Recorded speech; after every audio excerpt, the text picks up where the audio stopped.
ہمیں اپنے مقصد زندگی سے، ہماری زندگی کا جو مقصد اللہ نے بیان کیا اس مقصد سے ہم کو دور کر رہی ہے، اس مقصد میں ہم کو غفلت برتنے پر مجبور کر رہی ہے، تو وہ چیز کون سی کہلائے گی بھائی؟ لغو چیز کہلائے گی۔ آج دیکھیے لغویات ہمارے معاشرے میں بے پناہ، اس میں سب سے بڑی جو لغو چیز چل رہی ہے وہ سوشل میڈیا۔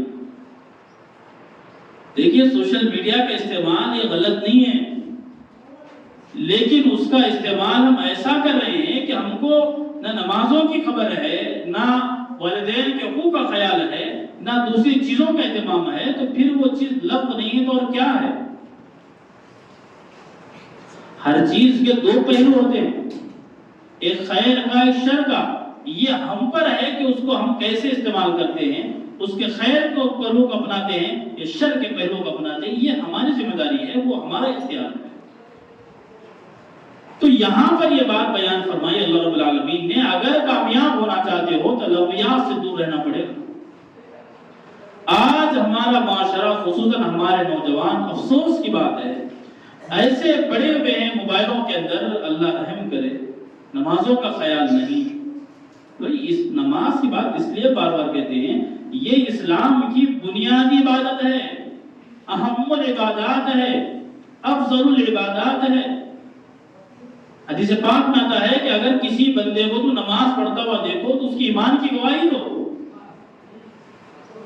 اب جو عبادت اتنی اہمیت کی حامل ہے، جس عبادت کے بارے میں اللہ نے بے شمار جگہ پر قرآن مجید میں بیان فرمایا، نبی اکرم صلی اللہ علیہ وسلم نے اس کی بے شمار جگہوں پر فضیلت بیان فرمائی اور نہ پڑھنے پر اس کی وعید بیان فرمائی، یہاں تک بیان کیا کہ من ترک الصلاۃ متعمدا فقد کفر، جو نماز کو جان بوجھ کر چھوڑ دیتا ہے تو وہ کافر ہے۔ یہاں تک بات بیان کی گئی ہے، تو پھر ہم یہ بیکار چیزوں میں پڑے ہوئے ہیں اور ایسی نماز کو ہم چھوڑ رہے ہیں، تو بتائیے وہ بیکار چیز نہیں تو اور کیا ہے؟ سوشل میڈیا کا استعمال ہو، صحیح استعمال، لمیٹڈ استعمال ہو، تب جا کر وہ صحیح ہوگا، ورنہ پھر وہ صحیح نہیں ہوگا۔ تو اگر ہم چاہتے ہیں کہ کامیاب ہوئیں تو ہم کو کیا کرنا پڑے گا؟ کامیاب ہونے کے لیے لغویات سے بچنا پڑے گا۔ اور جو حدیث پاک میں نے خطبے میں پڑھی وہ بھی یہی ہے، من حسن اسلام المرء ترکہ ما لا یعنی، کہ ایمان والے کے ایمان کی، اسلام کی خوبصورتی ہی اس میں ہے کہ وہ لا یعنی چیزوں سے اپنے آپ کو بچائے، بیکار چیزوں سے اپنے آپ کو دور رکھے۔ یہی تو اسلام کی خوبصورتی ہے۔ اب جس اسلام کی خوبصورتی بیکار چیزوں سے اپنے آپ کو بچانے میں ہے، اگر ہم اسی میں پڑے رہیں گے تو پھر ہمارے اسلام کی خوبی ہوگی، یہ ہمارے اسلام کا نقص ہوگا، یہ ہمارے اسلام کا نقص ہوگا، یہ ہماری ذاتی جو عبادات ہے اس کا نقص ہوگا کہ ہماری زندگی میں لغویات ہیں۔ اور آگے جو بات بیان فرمائے والذین هم للزکاة فاعلون، کامیاب ہونے کے لیے ایک عمل یہ بھی ہے کہ ہم کو اللہ کی راہ میں اپنے مال کو لگانا پڑے گا، اپنے مالوں کی زکات دینا پڑے گا۔ یہ جو مال کی ہم لوگ زکات دیتے ہیں، اللہ نے اس کو بیان یہ کیا کہ جو ہم مال کی زکات نکالتے ہیں یہ ہمارے مال کو پاک کر دیتی ہے۔ وہ چیز زکات نکالنے کی وجہ سے ہمارا مال کیا ہو جاتا ہے بھائی؟ پاک ہو جاتا ہے۔ اور یہ تو فضیلت ہے ہی کامیاب ہونے کے لیے۔ اور جو زکات نہیں دیتے صاحب نصاب ہونے کے باوجود، اس کے لیے وعیدیں تو بے شمار موجود ہے۔ بنیادی طور پر وہاں 10ویں پارے کی سورۃ توبہ کی آیت ہے والذین یکنزون الذهب والفضة ولا ينفقونها في سبیل اللہ فبشرهم بعذاب الیم، کہ جو اپنے مال کو جمع کر کے رکھتے ہیں، سونا چاندی جمع کر کے رکھتے ہیں، اللہ کی راہ میں خرچ نہیں کرتے ہیں، جو ان پر ضروری ہے وہ زکات نہیں نکالتے ہیں، تو اے نبی صلی اللہ علیہ وسلم ایسے لوگوں کو جہنم کے عذاب کی بشارت سنائیے، جہنم کا عذاب سنائیے۔ جس دن کیا ہوگا؟ یوم یحمى علیہا جباہهم وجنوبهم وظہورهم ھذا ما کنزتم لانفسکم فذوقوا ما کنتم تکنزون۔ یہ بیان کیا گیا کہ اس دن ان کا جو جمع کرتا سونا ہوگا، جو بھی مال و دولت ہوگی، اس کو جمع کیا جائے گا، پھر اس کے ذریعے ان کے چہروں کو داغا جائے گا، ان کی پیشانیوں کو داغا جائے گا، ان کے پیٹھ کو داغا جائے گا، اور کہا جائے گا